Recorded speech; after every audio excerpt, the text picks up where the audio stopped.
110, Prosecution of Offenses. In Section 1, Institution of Criminal Action. So, for offenses where a preliminary investigation is required, the complaint must file with the proper office for the purpose of conducting preliminary investigation. So, in Section 2, it talks about the complaint or information where the complaint or information shall be in writing in the name of the people of the Philippines against the person with an offense. So, in Section 3, definition of complaint. So, complaint is a sworn written statement charging a person with an offense subscribed by the offended party, any peace officer or public officer. Section 4, definition of information. So, information defined as an accusation in writing charging a person with an offense subscribed by the prosecutor and filed with the court. So, Section 5. In Section 5, who must prosecute criminal action? So, the one who must prosecute criminal action is the prosecutor or public prosecutor. So, the crime of adultery and concubinage shall not be prosecuted except upon the complaint filed by the offended spouse. So, the offended party cannot institute the criminal action without including the guilty parties. So, while in the offenses of abduction and seduction and acts of lasciviousness, it shall not be prosecuted except upon a complaint filed by the offended party or her parents, grandparents, or guardian. So, in Section 6, sufficiency of complaint or information. When the complaint or information is sufficient, it is sufficient if it states the name of the accused, the designation of the offense, the cause of the commission, the name of the offended party, the place where the commission happened, and the date when the commission happened. Section 13, duplicity of the offense. A complaint or information must charge only one offense except when the law prescribes a single punishment for various offenses. Example, rape with homicide. Rule 111, Prosecution of Civil Action. Section 1, Institution of Criminal and Civil Action. General Rule. When a criminal action is instituted, the civil action for the recovery of civil liability arising from the offense charge shall be deemed instituted with the criminal action. In other words, you can separate the civil action from the criminal action. Exemption of this rule, the offended party waives the civil actions, means there is a waiver. Second, when the offended party reserves the rights to institute it separately, and when the offended party institutes the civil action prior to the criminal action.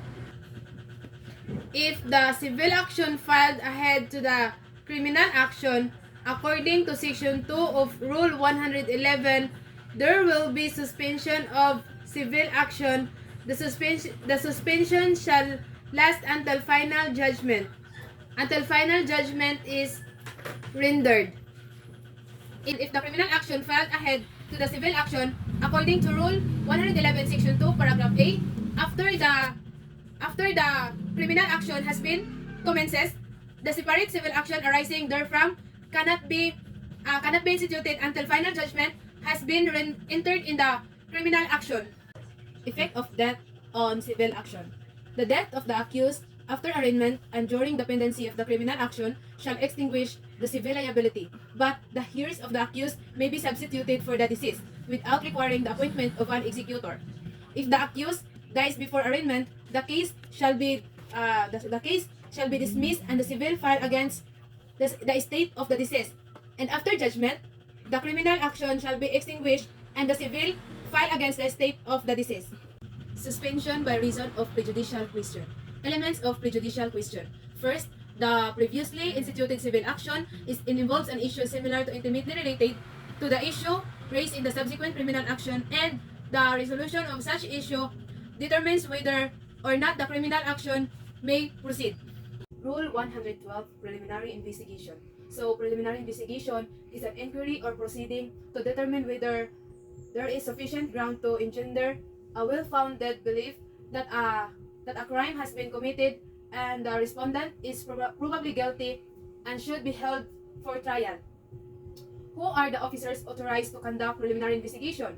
So, the officers authorized to conduct preliminary investigation are, first, judicial or city prosecutor and their assistants, and national and regional state prosecutor, and the other officers as may be authorized by law, like ombudsman.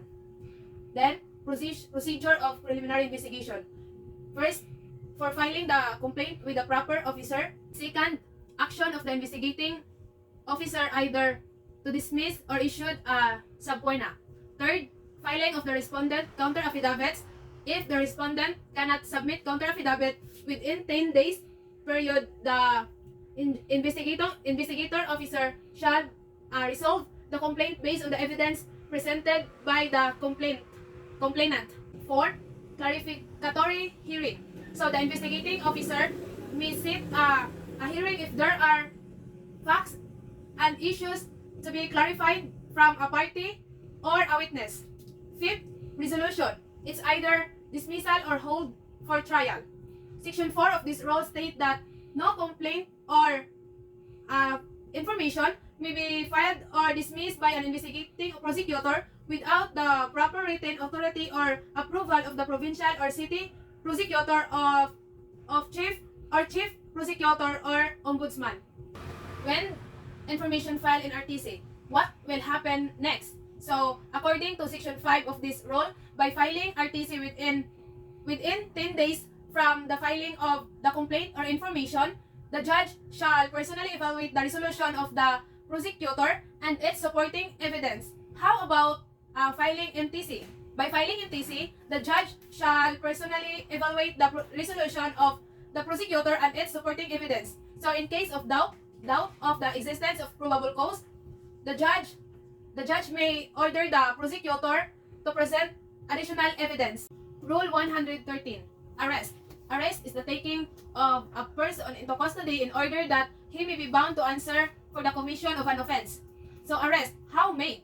Arrest is made by an actual restraint of a person to be arrested or by his submission to the custody of the person who making the arrest. No violence or unnecessary force shall be used in making the arrest, and it shall be the duty of the arresting officer to executing the warrant to arrest the accused and deliver him to the nearest police station or jail without unnecessary delay. Execution of warrant is 10 days. And a peace officer or a private person may arrest a person without warrant and it's lawful when in his presence the person to be arrested has committed, is actually committing, or is attempting to commit of an offense. In other words, it is called in flagrante delicto. Second, when an offense has just been committed and he has probable cause to believe based on personal knowledge that the person to be arrested has committed it. In other words, hot pursuit.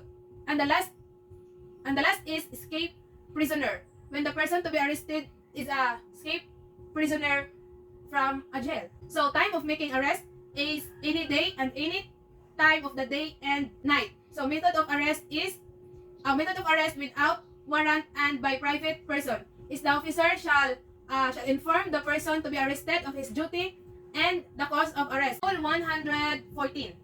Bail.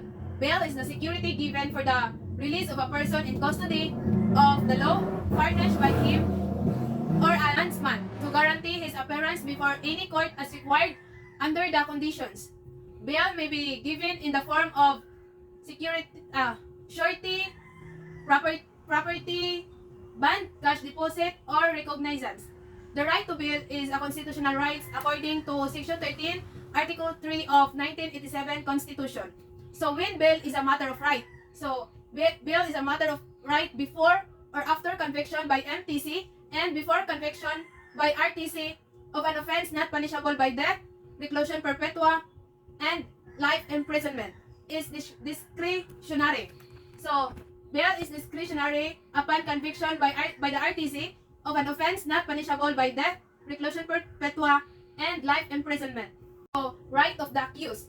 So right of the accused are first to be presumed innocent until the contrary is proved beyond reasonable doubt. When there is no final judgment, the person is still innocent. Second, to be informed of the nature and cause of the accusation against him. Third, to be present and defend in counsel at every stage of the proceeding, from arraignment to promulgation of the judgment. Fourth, to testify or witness in his own behalf. Fifth, to be exempt from being compelled to be a witness against himself, or right against self-incrimination. 6. To confront and cross-examine the witness against him at the trial. 7. To have compulsory process issued to to serve the attendance of witness and production of other evidence in his behalf or subpoena. Rule 116. Arraignment and plea. In arraignment, the accused is formally informed of the charges against him done in open court, with the use of language known to him, and asking him whether he pleads guilty or not guilty. Plea, it is the answer of the accused. So, purposes of the arraignment. For the formal information or indictment or charge, allow defendant to plea. Some rules on arraignment. Trial in absentia is allowed only after arraignment. Judgment is generally void if the accused has been arraigned, and there can be no arraignment in absentia. So, the arraignment shall be made in an open court, and the accused must be present at the arraignment and must personally enter his plea. When the accused refuses to plead or makes a conditional plea, a plea of not guilty shall be entered for him. When the accused pleads guilty but presents exculpatory evidence, his plea shall be then withdrawn and a plea of not guilty shall be entered for him. So, accused plead guilty for a lesser offense with the consent of offended party and prosecutor. In case of failure of the offended party to appear despite due notice, the court may allow the accused to plead guilty to a lesser offense. Grounds for suspension of arraignment. The accused appears to be suffering from an unsound mental condition which effectively renders him unable to fully understand the charge against him. Second, there exists prejudicial question. And the last one is a petition for review of the resolution of the prosecutor is pending. Rule 117. Motion to quash. So, time to file motion to quash. It must be filed at any time before entering his plea or before arraignment. Grounds for motion to quash: that the facts charged do not constitute an offense, failure to charge an offense. The court trying to case has no jurisdiction over the offense charged or lack of jurisdiction. That the court trying the case has no jurisdiction over the person of the accused. Then, that the officer who filed the information had no authority to do so.